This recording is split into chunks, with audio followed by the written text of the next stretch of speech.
I'm the baseball guy, so I'm just pinch hitting on the Seahawks this week. Yeah, we'll find out about that. Live from New York, the Denver Post Web TV continues, and we've had in the seat Jesse Jackson, Dick Vermeil, Mike Ditka. We go through, but we've saved the very best for last, and we even just gave him a Butterfinger candy bar, I think. Kevin Costner has joined us. You talked over your name, Kevin Costner, Troy Renck, Woody Paige. Before we get into anything else, I met you, and you won't remember this, but I met you. All the sports movies you did, if I remember correctly, your very first movie in sports that had a sports connection was in Colorado. You're looking at me kind of funny. Right. Well, that was American Flyers. Yeah, right? yeah. And I met you then, and you guys were just up in the mountains, and it's not your most memorable movie when people come up to you and say, "Oh, you made all these sports movies." Right. But I thought, and the next time I met you, and so we get it, I was in Hawaii, and I was playing golf, and you had a co-star in a movie, Waterworld, who I ended up playing golf with every day. He played a villain in the movie Waterworld. Hopper? Yeah, and every day he'd come to me and he said, "They're not using me for like 4 days." No, I know. that's like Gary Cooper used to say. They used to ask Cooper, I said, "Hey, Gary, what do you look for in script?" And he just said, "Days off." and he was telling me, he said, Kevin calls me and says, "Okay, show up." And he said, it'll be about 6 days after the last day. That's so the he way played golf all the time, but you were actually working very hard on that movie. And we had a tsunami come in. Right. If you remember, they had like to drag the set. It missed us like a fastball, though. We went up on the hills, waited for it to come, and it never did come. Our set didn't sync.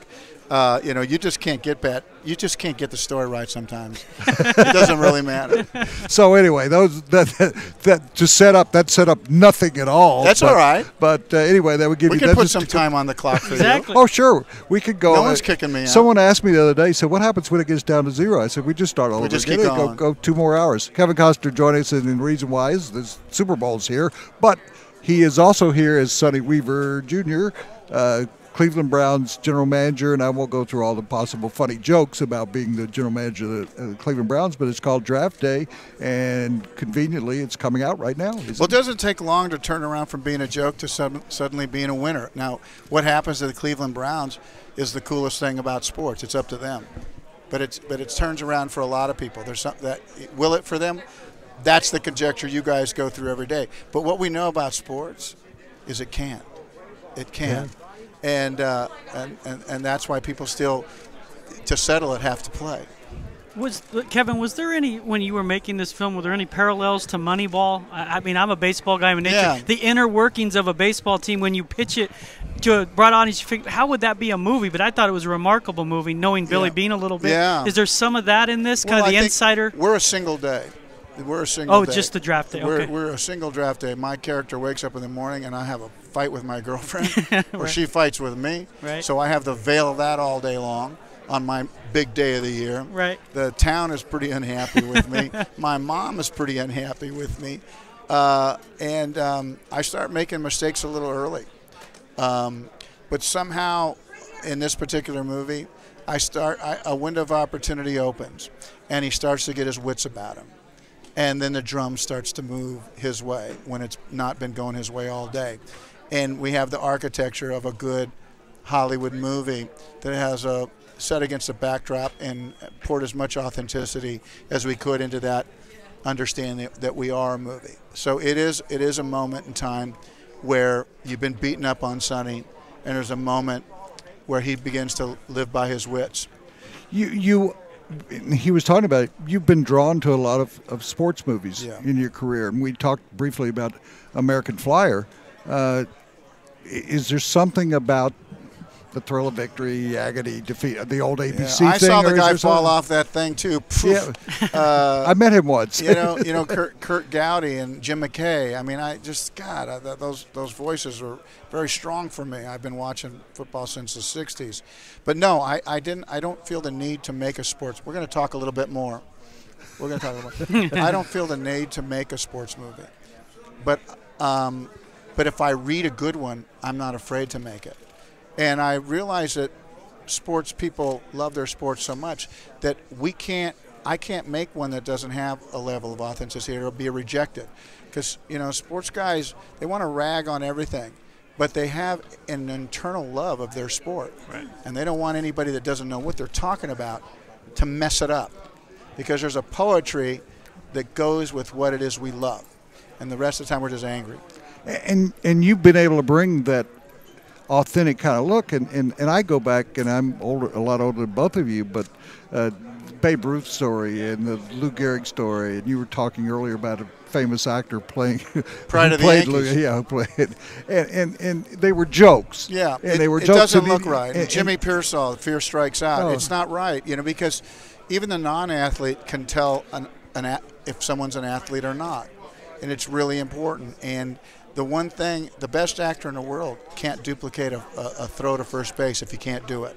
You can't outact sports. You either can do it or you can't. And if you're going to be a sports fan and you watch it and you go, this is and you watch. And actually in Field of Dreams, all the players looked like they could play. A little bit. A little bit. I remember afterward and I talked to we know Kinsella doesn't bat left. Right. We know he bats left and he hits right. And but that movie somehow it took a non-athlete to define what it is we love. Right. Ruth couldn't do it.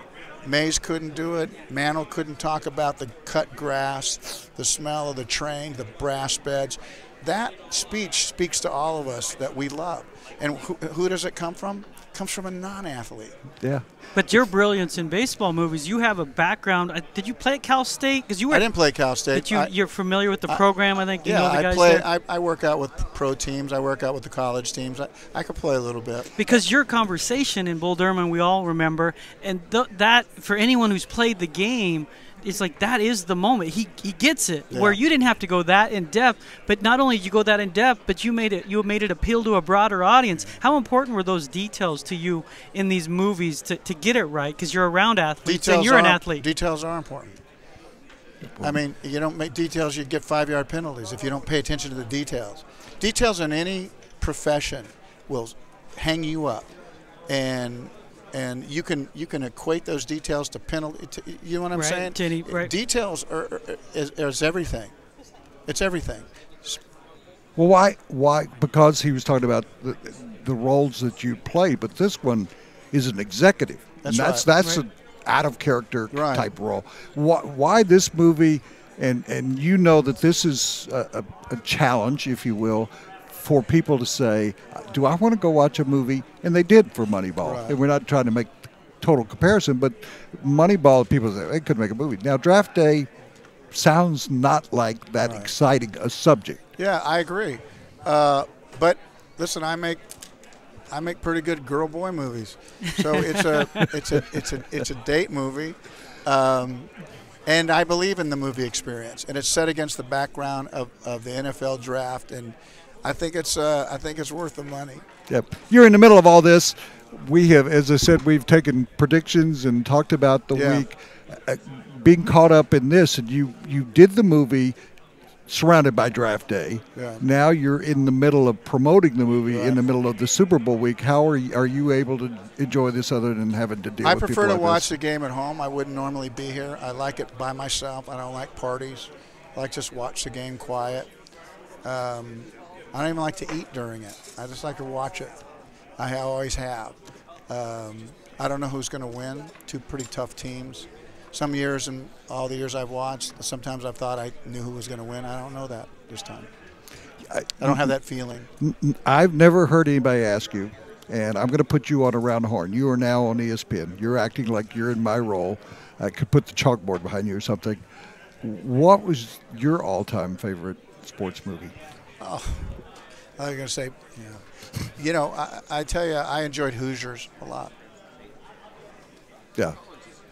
I think twice I cried at a movie, and one was with my daughter at Field of Dreams because everybody dealt with their father. Yeah. Right. And Hoosiers because everybody was an underdog or went through that situation.